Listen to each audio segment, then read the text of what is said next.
A temporary buydown is a mortgage financing technique where the borrower or the seller prepays interest to temporarily reduce the borrower's monthly mortgage payment for the initial years of the loan.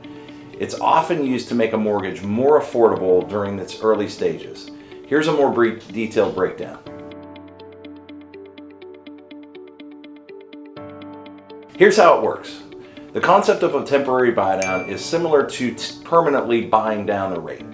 A certain amount of money is set aside in an escrow account to subsidize or reduce the borrower's monthly mortgage payments for a specified period, usually the first 1 to 3 years of a loan. Here's how it's structured. The most common types of temporary buydowns are either a 3-2-1 or a 2-1 buydown. In a 3-2-1 buydown, the interest rate is reduced by 3% below the loan rate for the first year, 2% the second year, and 1% lower the third year. After the third year, the interest rate returns to the original loan rate. In a 2-1 buydown, the interest rate is reduced by 2% in the first year, 1% in the second year.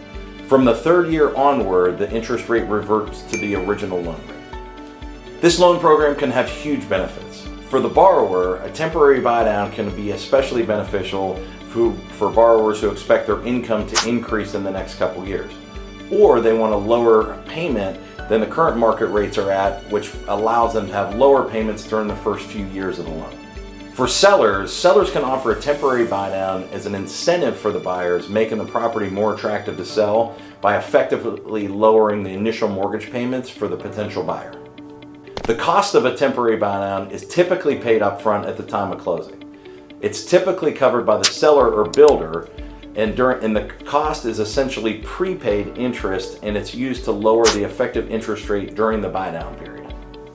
Well, what if rates drop? Another huge advantage that the temporary buydown has is if you want to refinance, there's an amount that's prorated and you still have that money left in escrow, that gets credited back when you refinance, so you don't lose out on this incentive and this money. In conclusion, a temporary buydown can provide short-term relief for borrowers or serve as a selling incentive for sellers. But it's crucial to understand that the rate was going to be considerably lower during the first few years of the loan, and then it will go back up to the regular note rate after that initial period.